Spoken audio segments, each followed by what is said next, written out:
Have you ever felt? Are you listening?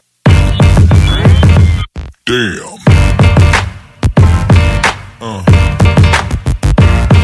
Yeah. Yeah. In the name of Allah, the Minister Merciful, I bear witness that there is no God but Allah, who intervened in our affairs in the person of Master Prophet Muhammad. I bear witness of his raising one from among us to lead us, teach us, and guide us out of the darkness of falsehood into the light of truth. That one that I'm talking about is none other than the most honorable Elijah Muhammad. And I can never thank Allah enough for blessing me to hear a warning. The warning in our midst today, when I personally was in the state of death, dead, dumb, deaf, and blind to the true knowledge of self, God, and the devil. And that one that I'm talking about is none other than the Honorable Minister Louis Farrakhan. This in their names do I greet my beloved family and greet words of peace. We say it in Arabic language, one of the many languages spoken by our ancestors and forefathers of old. Assalamu alaikum. How the family feeling today? Fine, sir. All praise to Allah. I'm feeling fine as well, and it is indeed a privilege, pleasure, and an honor to come before my family today just to share a few words with us. A few words that, inshallah, that if it pleases Allah, I will share. Also, Sister Deborah will share. Also, Brother Darrell will share. That will all enable us to be better soldiers on the battlefield. Yes, sir. Whenever we come to the mosque, we know that we're coming to a place where we are coming to spend a little time to get a little more ammunition to fight the enemy that is trying to take all of our joy away. That is trying to prevent all of us from receiving the blessings that in our mind we feel as though we deserve. But when we are pulled off the straight path, then we take ourselves out of that deserving state into the undeserving state, so we continue to look for that which we have in our mind thinking that we deserve. But when we come to the mosque, we are coming to a place to have our sword sharp. Yes, sir. We're coming to a place where we are receiving jewels to increase our worth, our value, which I call them, put them into our treasure chests. Come on now.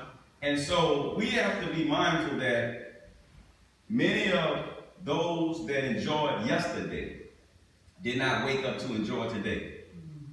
We have to be mindful that many of those that were walking, talking, laughing yesterday cannot do those things today. And oftentimes we take it for granted. We think that we are entitled to do these things. We think when we close our eyes, we say what we're going to do tomorrow, but all of us that are mature know that tomorrow is not promised to neither one of us. Am I right? That's right. So we cannot find ourselves being ungrateful and wasting any time. And when we come to a place like this where we're not going to be necessarily entertained, we are enlightened, and it helps us to put things in perspective. Just in case we lose focus, just a little bit. Are you with me? Yes. And sometimes we do lose focus a little bit. And so we make a conscious decision to come to the mosque so that we can regain the focus that we lost. Mm-hmm. Now, today is Sunday. And in America, one of the #1 pastimes, aside from baseball, is football. Am I right? That's right. So we're in the latter stage of the season. But I was watching the football game recently, and the commentator was saying how the plays come from the offensive coordinator in the box, which, you know, the offensive coordinator normally isn't on the sideline. He's in the box where he's looking down, viewing the plays on the field.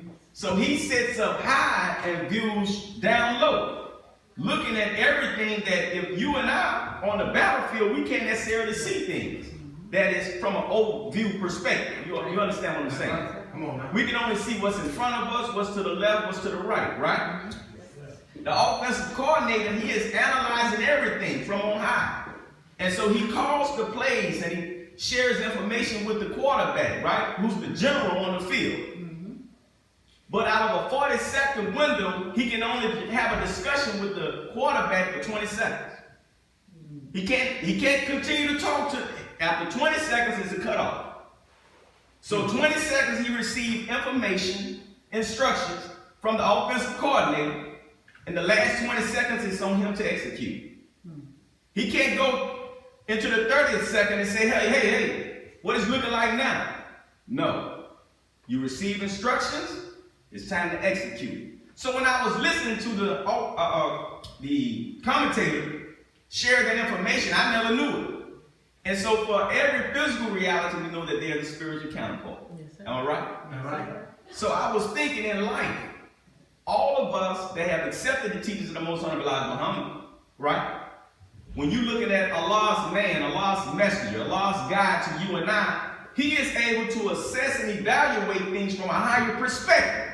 Yes, sir. Right? Without a doubt. Like the offensive coordinator, guiding us as generals, Right. brothers as well as sisters. And we are to execute the plays based upon the guidance that we're receiving from the messenger, from the warner, right? From the minister. That's right. Because he can see what you and I necessarily can't see, because Allah is giving him the information to share with you and I. The plays that we need to make. But just as it is on the football field, we only have a short window to receive the information and a short window to execute the information. And when the ball is snapped, or when your feet walks out or step out of your door, right?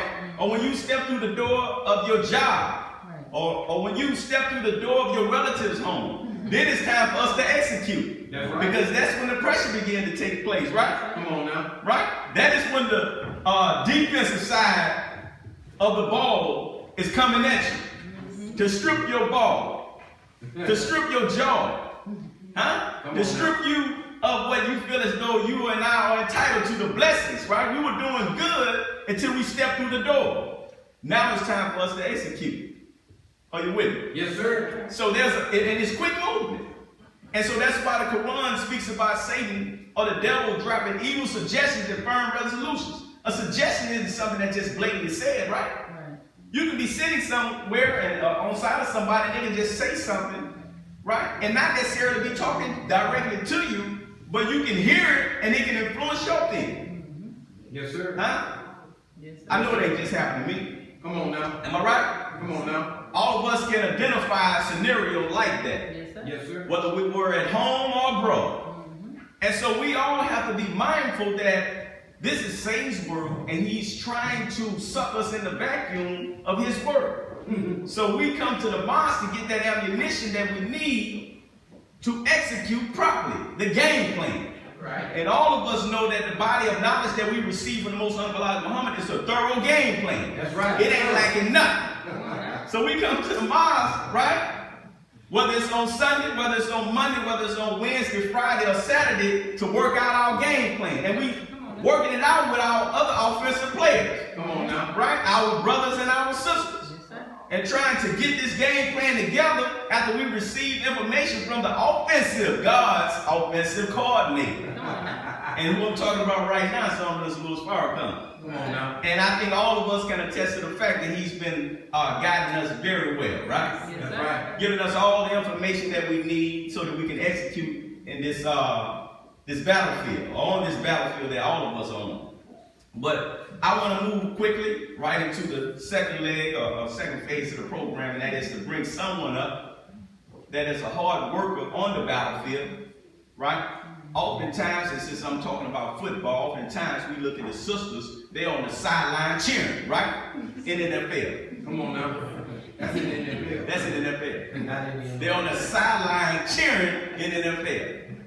But on the battlefield, right? Come on now. They're not on the sideline. I'm talking about, especially when you're talking about the Nation of Islam, they're not on the sideline. Sisters play an integral role in the liberation of our people, right?